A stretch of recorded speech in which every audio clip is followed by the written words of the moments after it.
Assalamualaikum warahmatullahi wabarakatuh. Perkenalkan, nama saya Holly Aristiana dari kelas 4A dengan NIM 2309023. Di sini saya akan mempresentasikan hasil tugas saya yang saya telah cari. Oke, yang pertama ada apa itu penambangan aturan asosiasi. Penambangan aturan asosiasi adalah teknik dalam data mining yang digunakan untuk menemukan pola hubungan antar item dalam kumpulan data yang besar. Biasanya digunakan untuk menemukan hubungan tersembunyi dalam transaksi atau perilaku konsumen. Yang kedua adalah bagaimana cara kerja kedua algoritma tersebut. Oke, yang pertama ada algoritma a priori. Cara bekerjanya adalah input data. Untuk memasuki data transaksi, nasabah dari file tersebut seperti berisi produk atau layanan yang digunakan nasabah. Contohnya tabungan, kartu kredit, dan internet banking. Kemudian ada proses. Proses adalah yang terdiri dari beberapa tahap. Yang pertama, hitung frekuensi items, yaitu kombinasi produk yang sering muncul bersamaan berdasarkan support minimal. Misalnya harus muncul di 30% data. Kemudian ada mulai dari satu item, lalu lanjut dari kombinasi dua item tersebut. Kemudian ada hanya kombinasi yang sering terjadi seperti yang di yang akan digunakan dipertahankannya. Kemudian ada lanjutan iterasi. Sampai ini ada kombinasi item baru yang terpenuhi minimum support. Kemudian ada output. Output adalah terdiri dari beberapa tahap. Yang pertama adalah kombinasi produk yang sering dibeli bersama, misalnya seperti tabungan, internet, banking, kemudian ada KPR, asuransi properti.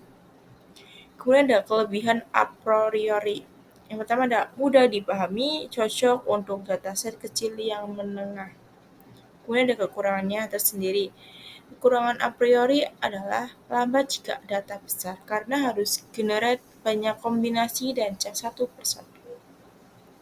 Kemudian ada algoritma FP-Grow. Cara bekerjanya tersendiri adalah yang pertama ada input, sama seperti file transaksi, nasabah, banking. Kemudian ada proses, bangun FFP tree seperti frequency parent tree. Kemudian ada data transaksi diubah menjadi struktur pohon berdasarkan frekuensi produk. Produk yang sering muncul diletakkan lebih dekat di atas pohon.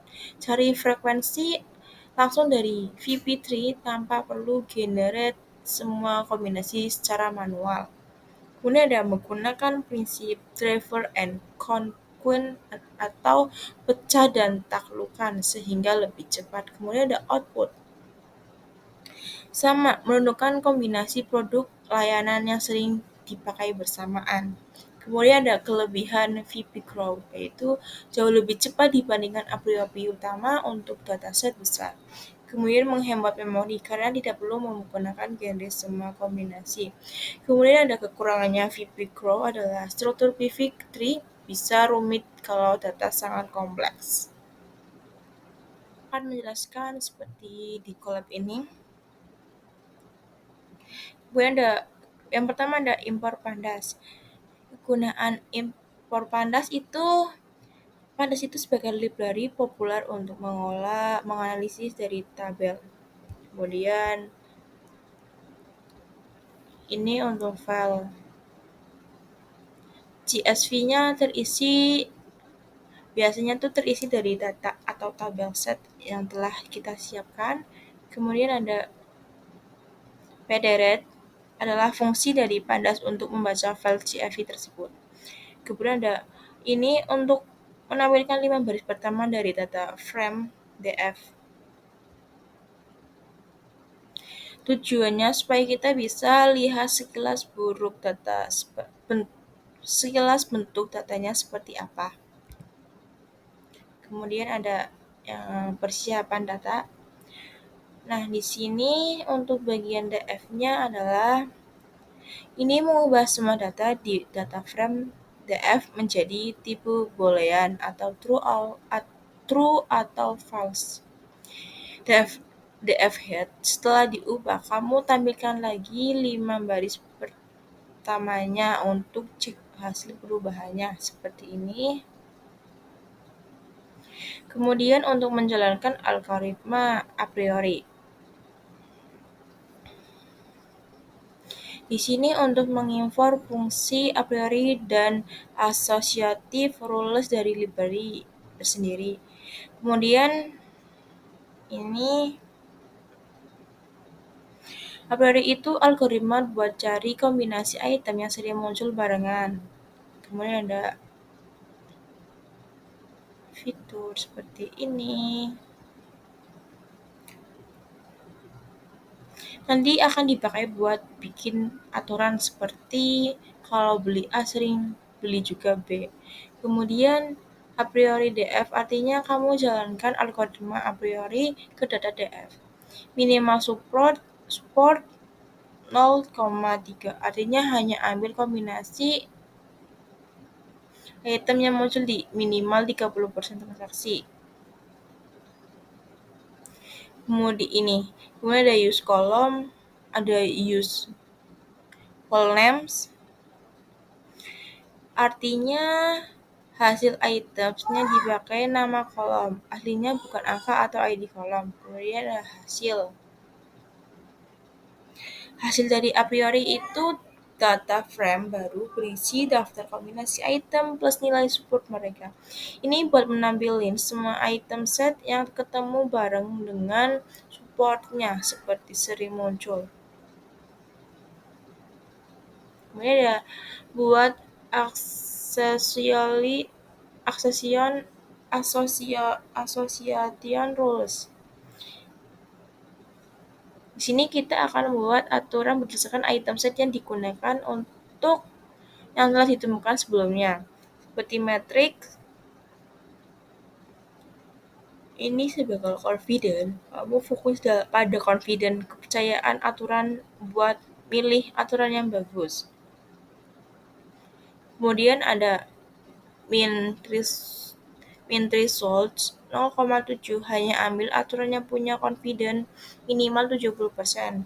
Kalau confidence-nya kurang dari 70%, aturan itu enggak diambil. Kemudian ada beberapa tampilan aturannya atau rules.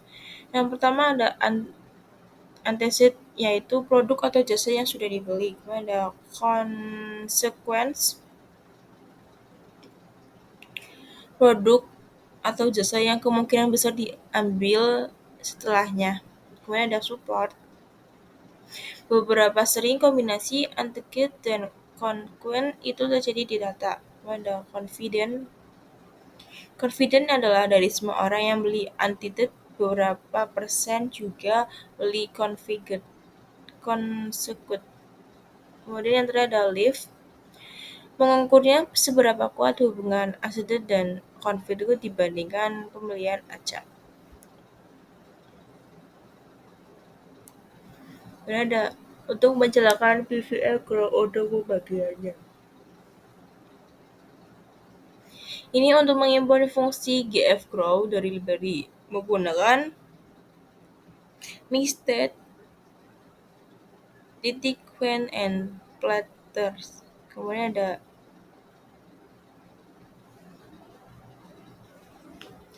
dia memakai struktur pohon PV3 buat mempercepat pencairan kombinasi item. Kamu pakai algoritma PV grow untuk mencari item yang muncul minimal 30% di transaksinya. Kemudian hasilnya tetap pakai nama kolom item, bukan indeks angka. Nah, di sini seperti ini. Ini membuat aturan sosial di insert ditemukan di PV Grow tadi. Fokus lagi ke confident, tingkat kepercayaan aturan hanya ambil yang minimal 70%. Hasil aturan ini disampaikan di rules yang VP. Kemudian ada ini rules VP-nya ada seperti tadi unseeded yang sebagai item yang sudah dimiliki atau dilakukan. Kemudian ada consequent item yang diprediksi akan diikuti, kemudian ada support, seberapa sering kombinasi itu muncul di seluruh data. Terus kemudian ada confident, berapa persen kalian pembelian unseeded diikuti dengan consequent. Dan terakhir ada live, seberapa kuat hubungan unreserved dan confident dibandingkan dengan kejadian acaknya. Mungkin itu saja dari saya. Terima kasih, mohon maaf jika ada salah kata atau salah dalam penyampaiannya, mohon maaf. Terima kasih. Wassalamualaikum warahmatullahi wabarakatuh.